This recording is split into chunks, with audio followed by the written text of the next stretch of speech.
Yaprakların kızdan kıygan, telgeçler bütün ikiler.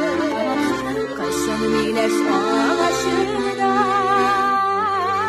dayana kızıl şimeş. Varlı mileş, uyumayan telgeçleri. Başı ziller dağlarına, Niçin birleşmedi? Varlı bileş, duyulmayan delgeçleri. Başı ziller dağlarına, niçin birleşmedi? Başı